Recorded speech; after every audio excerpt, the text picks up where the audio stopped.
Management देख रहे हैं आज।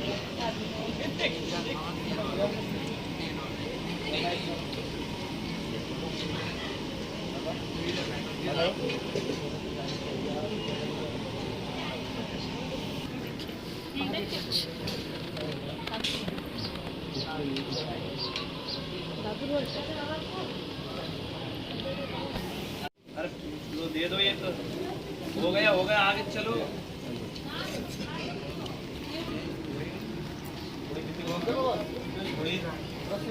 अरे ये वाला आलू तो नंबर जो हम आपको खबर भेजे थे। आइए सोइए मत, आराम से रखा है। राधे राधे। आज किस प्रकार का कार्यक्रम आयोजित किया गया है? जी 1108 से रवि बाबा जी की पुण्यतिथि के उपलक्ष्य में श्रीमद् भागवत कथा का आयोजन किया गया था और कल विश्राम दिवस की कथा हुई और आज श्री रवि बाबा जी का पुण्यतिथि मनाया गया। बड़ा दिव्य भव्य। श्रीमद् भागवत कथा लोग क्यों कराएं? ऐसा क्या है उसमें खास जो लोग कराएं? देखिए, कहते हैं कि पितरों को मोक्ष प्राप्त करवाने के लिए श्रीमद् भागवत कथा की जाती है और कहते हैं कि भागवत कथा से सर्वश्रेष्ठ है श्रीमद् भागवत कथा और उससे कराने से अपने घर में कलेश या फिर कोई भी समस्या हो वो दूर हो जाता है। श्रीमद् भागवत कथा को अगर कोई भाव से श्रवण करता है तो। भागवत कथा के बारे में बहुत सारी किंवदंतियाँ भी हैं। लोग कहते हैं कि भागवत कथा का जहाँ पे गुणगान होता है, जहाँ गान होता है और जहाँ भागवत कथा होती है वहाँ प्रेत का वास नहीं होता है। जी, क्यों देखिए, कहते हैं ना कि भागवत कथा पितरों को शांति दिलवाने के लिए ही की जाती है और कहते हैं कि जहाँ पे भागवत कथा होता है वहाँ पे पेट भूत कोई भी बाधा उत्पन्न नहीं होता है उस घर में, ना ही उस क्षेत्र में, ना ही उस जगह में। तो इसलिए कहते हैं कि भागवत कथा का बड़ा महिमा है, महत्व है। भागवत कथा के लिए क्या भगवा वस्त्र पहनना आवश्यक है? जी नहीं, ऐसा कुछ नहीं है। बस कहते हैं कि मन में भाव हो, क्योंकि भगवान तो भाव के भूखे हैं, है ना। तो ऐसा कोई ज़रूरी नहीं है कि आप कोई भी वस्त्र आप पहन कर सकते हो। आपके मन में बस भाव होना चाहिए भगवान के प्रति। बस एक अंतिम आपसे प्रश्न करेंगे, भागवत का अर्थ क्या है? जी देखिए, भागवत का अर्थ तो यही है कि भक्तों भाव से अगर श्रवण करेंगे और कहते हैं कि भागवत तो कहते हैं कि भाव, जिसमें भाव हो भक्तों का। और भागवत जैसे अपने कहते हैं ना कि हम ज्ञान वैराग्य को प्राप्त करने के लिए भक्ति भाव के लिए ही भागवत कथा करते हैं। तो भागवत कथा का तो अर्थ बहुत होता है। किया जा रहा है 50-60 साल से। हाँ, है ना। मेरा चाचा यहाँ का संत था, पहले रवि बाबा करता था। हरिहर बाबा जो शिष्य है उसको पहले तो और होता, विश्वनाथ बाबा करता था हरिहर बाबा का भंडारा। फिर विश्वनाथ बाबा का शिष्य रवि बाबा, हरिहर बाबा का भी शिष्य है। रवि बाबा 50 साल करा भंडारा सबका गुरु क्या, उसको बाद बाबा का हम लोग कर रहा है। आप यहाँ कितने वर्षों से विराजमान हैं? हम 25 साल से हैं। आपने गृहस्थ जीवन छोड़ दिया?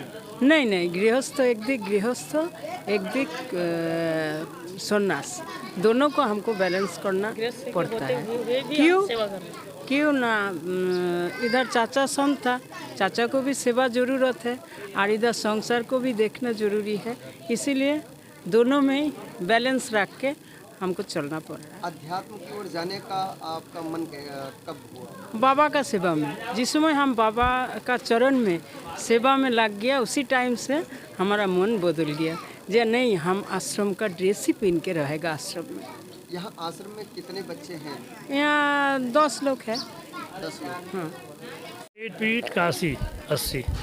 महाराज जी, 22 जनवरी को रामलला एक बार फिर से विराजमान होने जा रहे हैं, क्या कहेंगे? विराजमान होने जाने हुए हैं, आदिकाल से हैं। ये तो अंग्रेज़ों ने, ये मुग़लों ने इस तरह का तोड़ फोड़ किया, हमारे रामलला तो पहले से वहाँ है और ये तो अब यह उसी प्रसन्नता में, खुशी में हम लोग मना रहे हैं। हर जगह मनाएंगे। रामलला तो हमारे हृदय में है, सदैव है और रहेंगे। आज यहाँ पर किस तरह का आयोजन किया गया? बहुत अच्छा आयोजन रहा। पहले तो आपको राधे राधे। राधे राधे। किस तरह से आपने इस कार्यक्रम को संपन्न कराया, हम ये जानना चाहते हैं। ये कार्य को संपन्न किया भगवान जी की कृपा से और माँ बाबा इन लोगों के आशीर्वाद से, हमारी मौसी जी है साथ में, बहन जी है, सबके साथ में मिलके हमने ये आयोजन को संपन्न किया है। भागवत कथा, इस सप्तदिवसीय श्रीमद् भागवत कथा में आपको ऐसा क्या श्रवण करने को मिला जिससे आपके जीवन बदल सकता है? बहुत कुछ, जैसे कि ठाकुर जी का नाम आपके साथ जाएगा, ठाकुर जी का नाम आप करिए और बाकी कोई चिंता करने की आपको ज़रूरत नहीं, ठाकुर जी पार लगा देंगे आपका। मैम अपना शुभ परिचय बता दें। मेरा नाम रानी गुप्ता है, गाजीपुर का रहने वाली हूँ। मैं रहती हूँ दिल्ली और मेरे हस्बैंड है डिफेंस में हैं, बीएसएफ में। और भागवत के दौरान ही छुट्टी आए हैं कि वे हम अकेले कैसे संभाल नहीं पाएंगे, तो मेरे साथ ये पति और बच्चे तीनों हम लोग लगे रहते हैं, प्लस ससुराल और मायके के सब लोग आए हुए हैं संभालने के लिए इस भागवत के भीड़ को। हम लोग देखते हैं कि आप बहुत सालों से भागवत से जुड़ी हुई हैं, तो क्या उद्देश्य और कैसी भावना जागृत होती है? भागवत तो बहुत ही आनंद आता है। मेरा चले तो आयो दिन भागवत का आयोजन कराते रहें, प्लस जो है कि अभिषेक शिव जी का रुद्र अभिषेक हमारे कराते रहें और धर्म का ले लगे आगे बढ़े हुए लोगों का सहयोग करते हुए बहुत ही आनंद आता है। काशी में हरिहर आश्रम की बात की जाए तो आश्रम से लगाव है आपका, कैसा अनुभव है, कैसा लगाव है आपको? अनुभव तो बहुत ही अच्छा मिला मुझे और प्लस मेरी सहेली है, इस वजह से इसके वजह से और ही ज़्यादा मुझे आनंद आया इससे जुड़ करके कि हरिहर आश्रम में वाकई शक्ति है, क्योंकि मैं ये शक्ति को देखी हूँ यहाँ रह करके। रात में ऐसा लगेगा कोई खड़ाऊ पहन के चल रहा है, कोई मेरे से बात कर रहा है, ऐसा अनुभव हुआ है मुझे यहाँ पे। ये कार्यक्रम आप लगातार कितने वर्षों से कर रहे हैं? ऐसे आयोजन कितने वर्षों से? लगभग मुझे तो हो गया 2015 से। भक्ति की तरफ आपका झुकाव कब? बचपन से, क्योंकि मेरी माँ प्रिंसिपल है, पापा रेलवे में जॉब करते थे कोलकाता में, और जब से मैं भक्ति से हूँ बचपन से ही, इसका कोई सीमा नहीं है, आना ही कोई अंत है।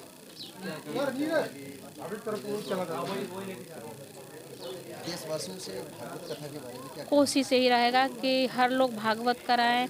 अब भागवत कराने से नहीं होता, भागवत से ज्ञान मिलता है उससे, कि ताकि हमारे जो हमारे चले गए हैं, स्वर्गवास हो गए हैं, बैकुंठ चले गए हैं, उनके आत्मा की संतुष्टि के लिए कराना चाहिए, ताकि वो कहें कि मेरे कुल में कोई बच्चा है जो धर्म की तरफ आगे चल रहा है और धर्म को जागृत करे, जो हमें खुश हो रहा है। वो देखकर खुश होते हैं लोग धर्म को कराने वाले जो हमारे बैकुंठ चले गए हैं। सर पहले अपना परिचय बताएं। जी, मेरा नाम रविशंकर गुप्ता और मैं सीमा सुरक्षा बल में कार्यरत हूँ। इन लोगों का हमेशा धर्म से जुड़ाव रहा है और पता चला हमें भी कि भागवत कथा का आयोजन हो रहा है, और वो भी काशी क्षेत्र के अंदर हरिहर आश्रम में। बेसब्री से हम भी अपने अवकाश लेकर और सोचे कि मैं भी शरीक हो जाऊँ, अपना जो भी जीवन का 2 पल है यहाँ पर बिताकर अपने आप को कृतार्थ कर्मों के सहयोग में सम्मिलित हो गए। सीमा पर रक्षा के लिए तैनात है और उसके बाद भी भगवत की कृपा, भगवत की तरफ झुकाव। जी, पहले तो हम एक मनुष्य हैं और मेरा ये धर्म है, वो मेरा कर्म है, और दोनों का समन्वय बनाकर चलना ही हमारा सबसे बड़ा कर्तव्य है, धर्म के साथ कर्म को जोड़ के। 22 जनवरी को रामलला अयोध्या में विराजमान होने वाला है जी। एक बार 550 वर्षों के बाद एक बार फिर से रामलला अपने पुनः महल में स्थापित होने जा रही है। क्या कहना चाहेंगे प्रदेशवासियों? प्रदेशवासियों से क्या, हर पूरी विश्व के लोगों से, मानव जाति से, कि यह हम लोगों के लिए एक परम सौभाग्य की बात है कि इतने वर्षों के बाद हमारे रामलला पुनर्स्थापित हो रहे हैं मंदिर के अंदर, और हम लोग अपने आप को सौभाग्यशाली समझ, हमारे न जाने कितने पुरखों के लोग इस कल्पना में अपने आप को समर्पित कर दिए और चले गए यहाँ से, इस लोक धराधर को छोड़ के, और वो नहीं इस क्षण को, इस अनुभूति को नहीं प्राप्त कर पाए। हम लोगों का परम सौभाग्य है कि हम लोग अपने आँखों से इस चीज़ों को देख सकते हैं, उसमें सम्मिलित हो सकते हैं। बहुत परम सौभाग्य की बात।